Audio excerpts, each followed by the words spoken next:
But Yes, especially this if you're is what looking I was at like gonna the Toke say about network. the Richard Spencer thing. I kind of have like a different take on this a little bit, which is that I think that like from a fascist perspective, they've been gaining power for a long time. They pretend like they're not. Okay, so a whole thing with fascism is you're never going to admit that you're a fascist unless you are a literal piece of propaganda like Richard Spencer. Like only people who like him are going to openly say, I'm a fascist Does he say because he's he's a fascist? I thought he was just like misogynist or whatever. No, he says No. he's a fascist. Yeah. Yeah. Okay. And Richard Spencer is also someone who understands, unlike many people on the left, that there's a pipeline. So Richard Spencer understands that Richard Spencer has a role in the and isn't the movement. Right. And I wish that we understood that more on the left, but whatever. Yeah, leftists Richard- love to pretend that like they're the art, like they're the main character. They've got the protagonist syndrome. It's just Richard Spencer is totally aware that he's never going to have like a seat of major power in his lifetime, most likely, but that like what he can do is like still like be at least a D tier string puller and like push his ideology along the way. And that's why he admits to being a fascist, right? Okay, Right. so like Richard Spencer will just admit to being a fascist, but 99% of fascists will not do this because it goes against the rules of being a fascist. Okay, you have to understand this. Like, you have to understand this if you want to understand how these people think. Okay, so what goes along with that? Well, fascists then subsequently they never admit when they're in power either, and this seems weird, right? Because they're strong men, and so we expect them to at some point do the victory dance. And this is us reading more, in my opinion, normal human behavior into people that aren't normal, like, which I think is really easy to do. I think for most of us who are like more like slightly more normal political actors that aren't like a part of like literal fascist like insanity, that like basically when we win, we tend to just celebrate it instantly. It doesn't matter who you are, right? You could be a neocon, a socialist, a lib, a communist, whatever. You get a political victory and you have a party or something, right? And you're like, yeah, we're gonna show them. Like, how often do you hear that when somebody like AOC gets elected, or like, you know what I mean, or like Cory Bush? It's like, we're gonna show them now. You weren't ready for this. You weren't ready for this. You know, like we're just like we're like dancing on cars. Like, we got our out. We're going ham. And what do Kennedy, I'd like to shortly interrupt you and say, in terms of making this the debut of the YouTube monetization era, you're not doing the greatest possible job. I just want to just quickly throw that to you. Go ahead. To be fair though, I usually have my tits out. Like most of the time. It's kind of my shtick. Like the fact that I have like a collar that's going up to here right now is really unusual. I'm just saying. So anyway, when fascists win, they don't do this. Okay. When fascists win, they don't throw huge parties and say, we did it, we have everything now. They do the exact opposite. They say, oh gosh, this is not enough. The deep state. There's so much wrong. We can't, this is nothing. This is, Trump is the president of the United States. Being the president of the United States is like objectively like one of the major seats of power of the world. And if we had to rank all of the major seats of like the top 5, it might be number 1, right?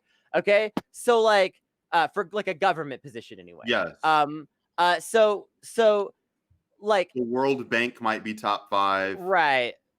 European Union might be, but president of the United States is probably number 1. Yeah. But like, it certainly is in terms of like military dominance. Or like, if you want to know who has the biggest but it's guns, like we're right below that. I don't know, but it's massive. Okay, like either way, it's when Trump was elected president. Like, you can't do much better than that, right? And again, let's think about the analogy. Like, if Bernie Sanders was elected president, what would we all be doing? We'd all be going, woo, wilding out. But you've got to understand, Kennedy, the fash will never get out. Well, and it's not just that, They're right? never Like, nude. there is an intrinsic attitude of fascism, like an intrinsic fascist attitude in particular that is based on sort of a persecution complex. And this quote has come up a couple of different times in my conversations this week, and I think it's relevant. Hermann Goering at the Nuremberg trials, an actual bona fide convicted Nazi, said basically that the way to get people to do violence is to convince them that they're being threatened, right? And the only way to do that, the only way to convince people that these kinds of violent, oppressive measures are necessary is to convince them that if it doesn't happen, if you are not violent, then you bodily will be at risk. And so you can't ever actually be in control. You can't ever actually be the winner, because then you're left with this question of what do we do with the power? If you are always under siege, if you're always being attacked, then all sorts of other things become justified in this sort of guise of self-defense. And this is where things like the weak, strong enemy comes from, where, you know, you'll see people online going, you know, people in our comments go, soy boy cooks, you guys can't do anything. And then 5 minutes later, they'll be like, the socialists are going to destroy America. Don't you get it? They're going to destroy him. And it's like, I thought we couldn't do anything. Right. We're either ineffectual or dangerous. You can't be both. I can do both. So like, you know, that's how like a lot of this mentality works. And so when Richard Spencer comes out in the open and is like, yes, white values are being destroyed and we must protect them, he's coming out in the open because it's the exact opposite. The exact opposite is true. Okay. Right. Like, you have to understand that about this situation if you're looking at this and wondering, why is he like this? Okay. So from that perspective, all right. So in my opinion, like, we've been veering strongly towards fascism since George Bush Sr. Okay. This is my opinion. Literally my entire life. Got it. Ready? Now, there's been some diversions and stuff, but people just forget a lot of what really happened too.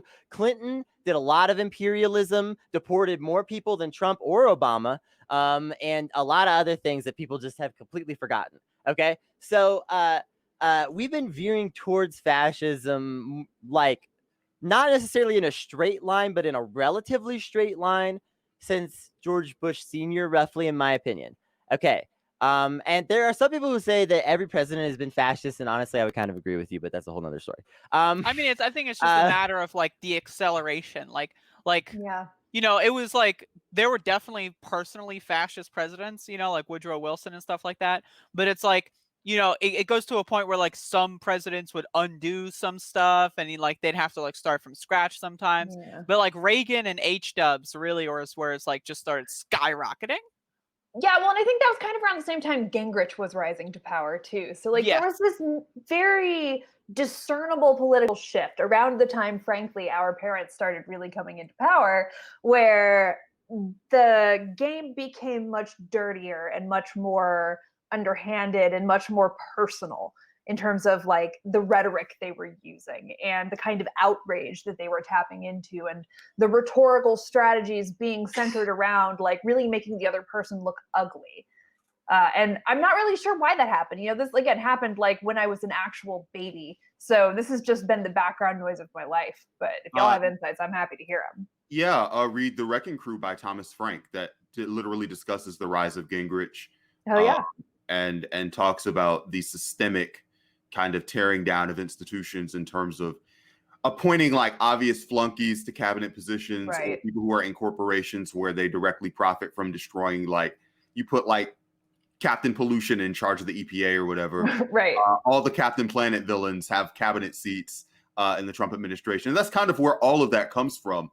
But that's a process that's been kind of slowly increasing and becoming more and more blatant to where we kind of are now. But despite that, despite it being more and more blatant, the language is more and more like frenzied and worried, and we're under siege. We're under siege.